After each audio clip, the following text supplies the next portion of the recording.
News Radio 840 WHAS. Good Sunday morning. Bob Sokoler, the Louisville Real Estate Show, here with you until the top of the hour. Hope you're having a good post-Derby day. Hope your horse won, and I hope you're not involved in the cleanup or going down to do the cleanup, because that's a mess. With us today on this day after Derby, Randy Rocky, Swan Financial, 645-0736. Swan does a great job in not only getting you pre-approved or getting your loan ready to close, because the next guy we're going to talk about actually closes those loans. That is, of course, Chuck Crosby, the Crosby Law Offices at 499-6360. And gentlemen, good morning. My son Greg off today, and you can reach me anytime if you're looking to sell your home, list and sell. You can reach me at 376-5483. It reminds me, this past week we put a home on the market. One day, 38 showings. First day. Does that tell you how hot the market is? It really is, yeah. All right, the big news, besides the Kentucky Derby winner, the big news is the Federal Reserve raised interest rates by 0.5 percentage point. Randy Rocky, it's the largest move since the year 2000. And this is all an attempt to tame rapid inflation, is what everyone on the Fed side is saying, correct? That is correct. What they're trying to do is just slow everything down and then tame inflation. That is correct. Now, what I understand is we're going to have two more rate hikes, probably 0.5 point, and either 0.5 point or 1/4 point, depending on where inflation is at the time in the next 4 months. We're going to see short-term rates go up about 1.25 to 1.5 points. All right. So now let's tell and talk about what that means to all of us with regards to buying and selling homes, interest rates. Give out your number, your MNL number, and then also where are they now, or where were they last week? Where are they now? Where are they going? Yes, NMLS number 263622473. We are in the mid to high fives. Some products low sixes to mid sixes. It just depends on the product. But anyways, where they're going is it should. I feel like that the first quarter of next year that you'll see interest rates drop. And we're encouraging our clients and our loan officers. We're doing a loan officer for life program. Yeah. Because when it goes, it's going to be crazy.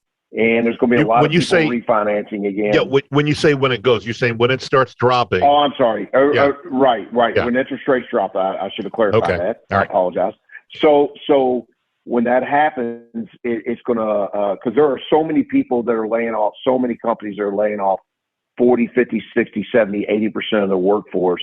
They're not going to be able to handle the volume correctly, and you might miss the rate because the rates are going to continue to go up and down, and they're very volatile. They can move as much as 1/4 to 0.5 point in 24 hours, which I've never seen in my entire life. That's long-term rates. But short-term rates. Hang on. Before we get to short-term rates, let me just clarify for everybody what Randy's saying. When people are laying off, it's not major businesses. It's mortgage companies are laying off employees because there's no more refi business. But what Randy's saying is that his staff is still there. They haven't laid off people. So what happens is people, when you're ready to refi, Swan's going to be ready to, and as rates come down, ready to take your business. Am I correct in what I just put together here? That is correct. Yeah. Okay. That is correct. Now, short-term interest rates. Okay. Yeah. Right. Chuck? What, Chuck, what was that?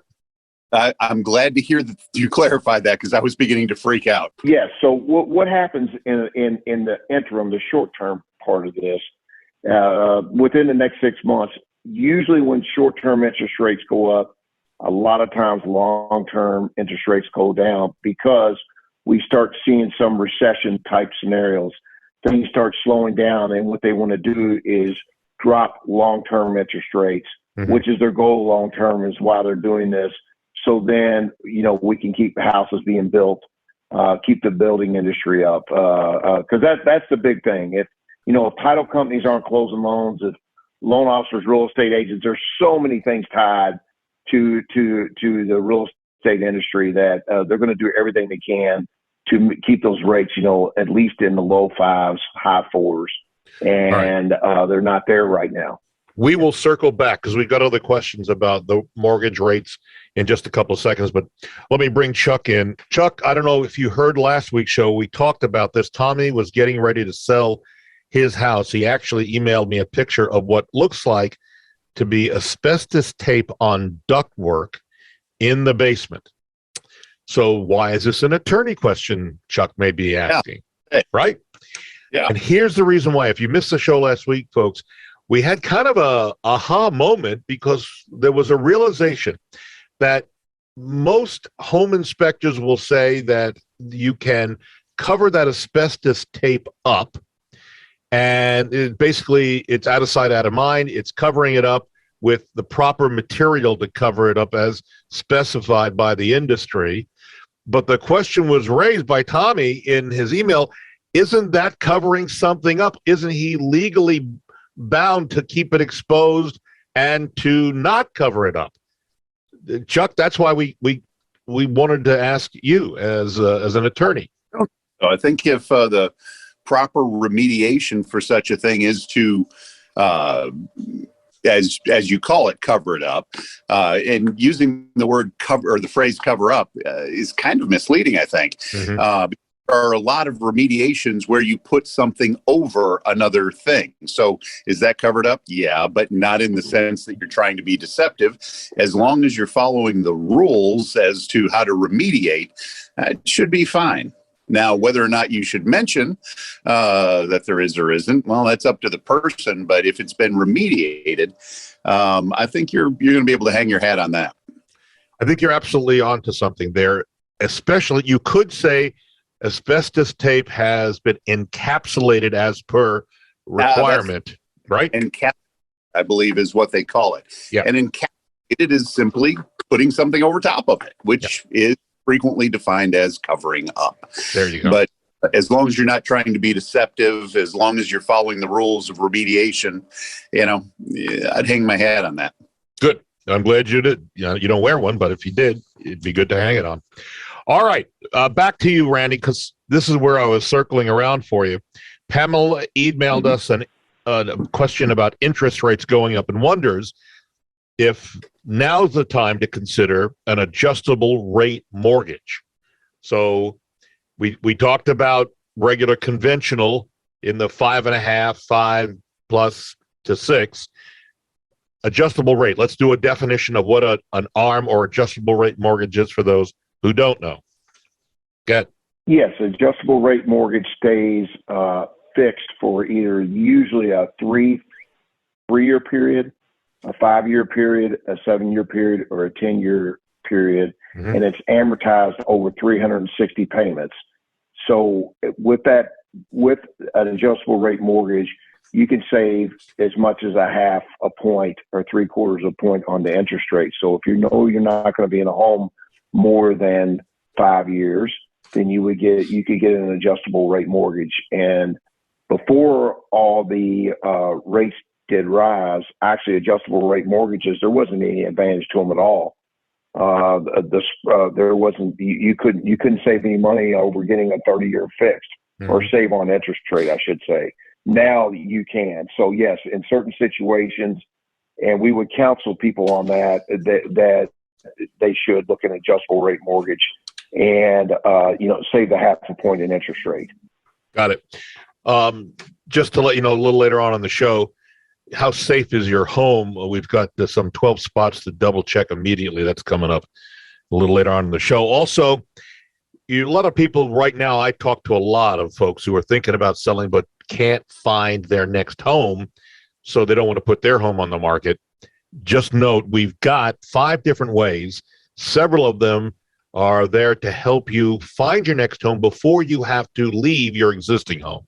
Want more information or to get me to come out to talk about it with you? No problem, no obligation. There's no commitment.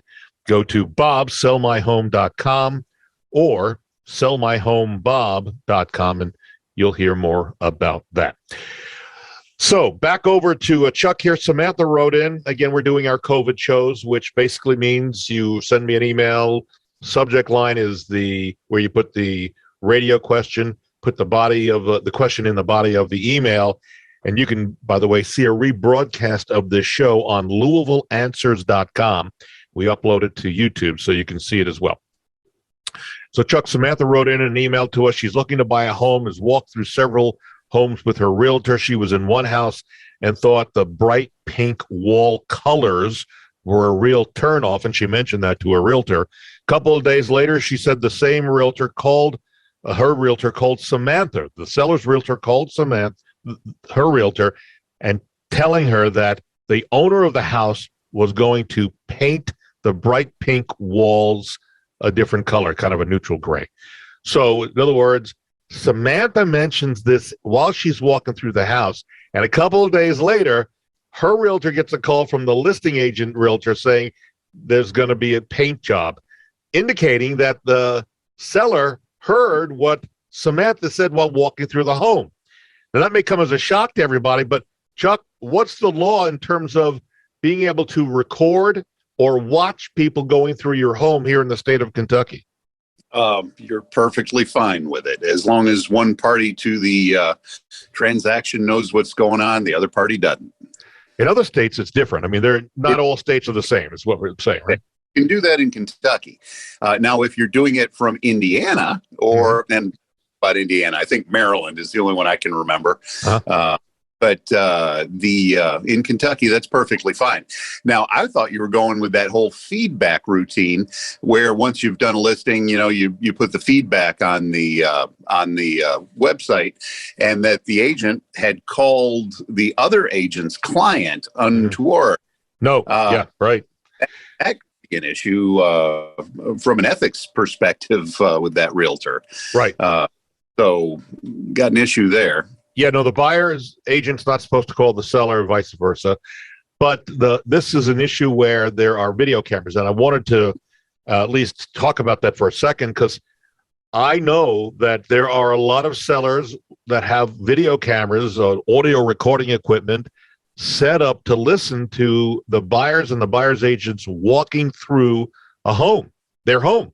Now, do you think it's being done for that purpose, or that just happens to be a collateral benefit? No, I think it's being done for that purpose. Really? They're looking for feedback immediately. Yeah. They could also be looking to make sure nothing is taken. I mean, that could be another possibility. Between the Nest cams and all the other different cameras that are out there, you should if you're going to look at a house, folks, just presume that you're being recorded and listened to. And then don't say anything. Even when you walk outside, turn around and look to see if there's one of those Nest or the other doorbell cameras, because it's recording your audio as well, and they can hear you. So wait till you get back in the car with your realtor, then do the discussion about the house, because otherwise you're just telling the seller what you thought. And that may be a good thing. If you like the house and you want to buy it, and while you're in the house, you go, oh, this house is just not what we want, and then walk out, then you kind of set the seller up right for getting a low ball offer. But just be advised, in this market, 1,100 or so homes on the market, not so many homes, which means even the ones that are not the best suited for you may be the ones that you're going to think about buying, because there's nothing else out there. Back to Randy Rocky at Swan Financial. Denny is writing in with a question about interest rates and how are mortgage rates tied to short-term rates. Is there a connection? No, there really isn't. They're not connected with each other. Long-term rates are not connected with short-term rates. Okay. Short-term rates are your credit cards, car loans, and things of that nature.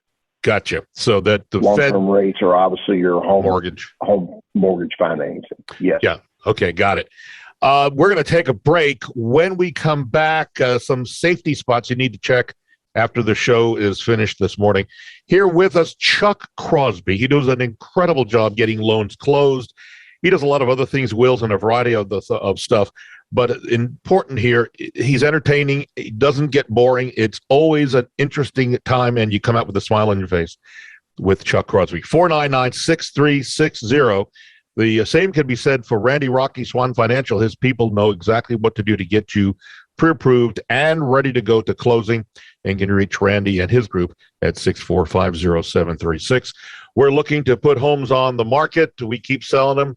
We had one close at the 1.1 million week before last, and everything went very smoothly. So, I mean, regardless of the price range, we will handle homes as inexpensive as $12,000. We did that a couple of years ago. You can reach me, Bob Sokoler, at 376-5483.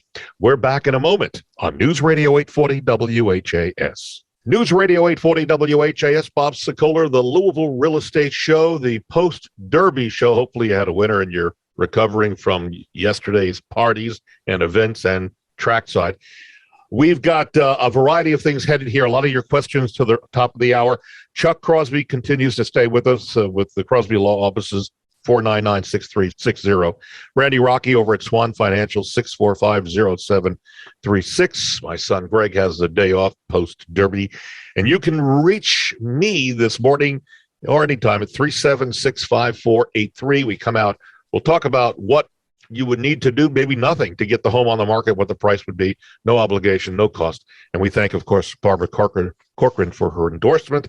She's busy. I understand she's signed another deal with Shark Tank for next year, so she's keeps on keeping on. So, all right, there are some 12 different spots to double check. We're going to go through these just to find out how safe your home is. And the first one, bathtub, two dangers, falls and drowning. You want a non-slip bath mat next to the tub, non-slip mat or stickers adhere to the bottom of the tub. Medicine chest, make sure your medications are not available to teens or people coming through your house as friends or family or whatever. Stove and oven, never leave the house with something cooking. Make sure the oven itself isn't able to tip forward on an unsuspecting child. With stairs, keep your staircase clear of clutter. Say that 3 times fast, because you could trip and fall on the way up or down. Windows, even if you have a single-story house, a fall from a window can cause injuries. Keep the windows locked. Install child-proof window jams and wedges. Same thing with electrical outlets, making sure that the kids can't get into those. Fireplace safety gate is a must for any household, especially one with young kids. Swimming pool, pretty much we all know what that is and what that can represent, so make sure you got a fence that's locked. Also, lock your cleaning supply cabinet. Kids can get in there as well. Seniors are particularly at risk at falling in the bedroom with potentially devastating results. The path from the bed to the door should always be free of clutter, small rugs, things that could be tripping hazards. And I will tell you, if there's a rug that slides easily, that is a danger zone for both adults, seniors, and kids. Laundry room, clothes dryer, very common culprit of fires. Make sure the lint trap is clean and the lint going outside to the hot air, the humidity is clear as well. And the front entry's clutter with boxes, furniture, or a front walk blocked with toys also can be a hazard. So those are some of the things that you need to be concerned about. Chuck, Tony is selling his home. He has a hot tub out back. He has a contract on the house, but he's wondering if the hot tub has to stay with the house since it's not mentioned in the offer. We've seen this question come up in past years. What's the answer? I would say it's fixed. It's a fixed. I just saw one put in. It is screwed, nailed, whatever. I would call it a fixture, which means it would need to stay. Because legally, if something is attached to the house, it stays. But you can make the point. Yeah. If it's something you hang on the wall, well, that's one thing. That can go. But if it's, screwed in, nailed in, if it's meant to be a permanently affixed, it's going to need to go. Now, if he doesn't want it to go, we'll just, put that in the contract. Well, let me make sure I got this straight. Hot tub, it's attached to the wall with either a plug or in its own circuit box. It stays because it's part of the house. Yeah, it stays because it's a fixture. Got it. Okay. You're looking at the place, I can't imagine that in any person's mind that would be putting an offer in that they wouldn't include that. So, that goes towards the whole meeting of the minds. But if there's something that valuable, that high of a price tag, it seems to me it'd be prudent to, if you expected it to go with you, to say something. Or if you wanted it to stay when you're writing the contract, should be in there as well. Don't presume anything. Got it. Yep. What is it? A long pen or a short pencil is better than a long memory any day of the week. Got it. Another Chuckism. There you go. Randy, Tobias is writing in. He's about to close on his home. This closing is scheduled for May 13th. He's wondering if he needs to make his next mortgage payment on the home, which he is selling, which also closes on May 13th. So what's the rule of thumb for making mortgage payments as you get close to closing? Usually. Go ahead. Go ahead. Usually in that situation, Chuck, they would not make a payment. Do you agree? I agree. Yes. Anything under 15 days comes without a penalty. And let me ask you, Chuck, and I should know this, being in the business one, what do you suggest for people above 15 days, knowing that there's going to be, a small penality? Do you recommend if they're going to close on the 20th? I don't really know that I've ever seen that penalty assessed. If it's, I don't know that I've ever seen it assessed. However, when it gets to that point, we always include a little bit extra on the payoff statement. There's always a few extra days of interest you include in with it as well. That money, of course, comes back to the seller usually about 3 weeks later. But a lot of times getting the actual payoff resent is more than the actual penalty. Oh, gotcha. Got it. All right, we move on. And I would like to clarify one thing as well. On the short-term rates going up, that will affect your home equity lines of credit because that's tied to prime. So they will go up. So your second mortgages will be will add 0.5% if you have a home equity line of credit right now. Got it. I know you mentioned credit cards, auto loans, and home equity loans. Now we add to that list of it. Yes. Right. Got it. Yes. By the way, if you want to sign up for our newsletter, it's free of charge, no obligation. This week's topic is what to know about home inspections. Go to welovelouisville.com. Sign up. You'll get these twice a month. welovelouisville.com. And it's kind of a neat little thing. We have a lot of articles that we put in there. And next week, we'll talk about the most common home inspection problems that are found. All right. This next question was emailed to us. Tilly is asking Chuck. She just closed on her first home a couple of weeks ago. It was an FHA loan, and the home was being sold as is. But there were repairs needed by the FHA appraiser, who also does inspections as of 2012, and the seller signed off on them. Now it appears after moving at the house closed, the seller claimed they did the repairs, but there was specifically water damage under a sink because of the leak. The wood was rotting, the water still rotting.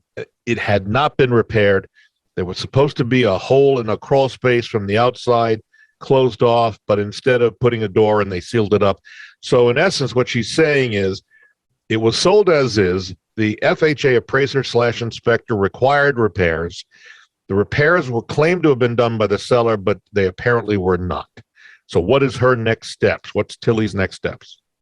Get with the agents and say, hey, you had agreed, even though we originally started as is, but you had agreed to get these things fixed so the property could be financed, and you lied about it. That's the fact that they sold it as is. If they had agreed to make those repairs or, attempted to do them, whether they agreed or not, they've modified their original contract. And if they didn't do it or they did a poor job, it's the same as any other time. Got it. So what you're saying, Tilly needs to go back to her agent, who is going to go to the seller's agent.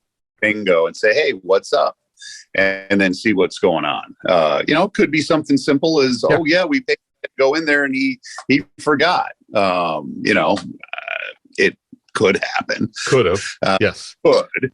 Yes. But it's nice just to check and say, hey, give them an out. If you go up to somebody and say, hey, you're a lying sack of, whatever. Yeah. you're not going to get any help. Yeah. You go up and say, hey, I'm sure you just missed, but this wasn't done. Yeah. Yeah. I mean, how you approach them. Nobody likes to be told, you know. Yeah, no kidding. Yeah, no, we understand that. All right, final question for both Randy and Chuck. Oliver has moved from her England home and is buying her first home here in Louisville. Oliver is waiting to hear from the closing attorney, but he's wondering in advance what documents should he gather for closing. Does he need his passport as well as any other documentation like a green card for the closing? So both Randy and Chuck, what are your thoughts to help Oliver move here to Louisville? Well, sometimes I see it as a condition from the lender that there be a green card. So I assume at some point the lenders are looking for these things. From my standpoint, I just need to know who you are so I can notarize the documents. Foreign nationals can buy property. It's the selling of property where there's quite a few hooks that hit, but they can buy property. And if they're getting a loan, Randy, don't you guys check that kind of thing too? Yes, absolutely. We check all the documents in that scenario, and without just repeating what you said, you covered it very well. Good. Yeah. All right. Well, good, because the beeper tells us we're out of time. So good timing. Our thanks to Chuck Crosby of the Crosby Law Offices. And you can reach Chuck for closings, for wills, and a variety of other things at 6. His direct number is 499-6360. And then Randy Rocky, who does a great job getting these loans pre-approved for our clients, you as well as getting you to the closing table. And that the phone number for Randy is 645-0736. You can reach out to me if you're thinking about selling your home. We're ready to help you get it on the market and sold for whatever time frame you want and as much money as you want. You can reach me at 376-5483 or go to bobsellmyhome.com or sellmyhomebob.com. Gentlemen, ladies, thank you all for listening and watching and being out there. We will see you next Sunday right here on News Radio 840 WHAS.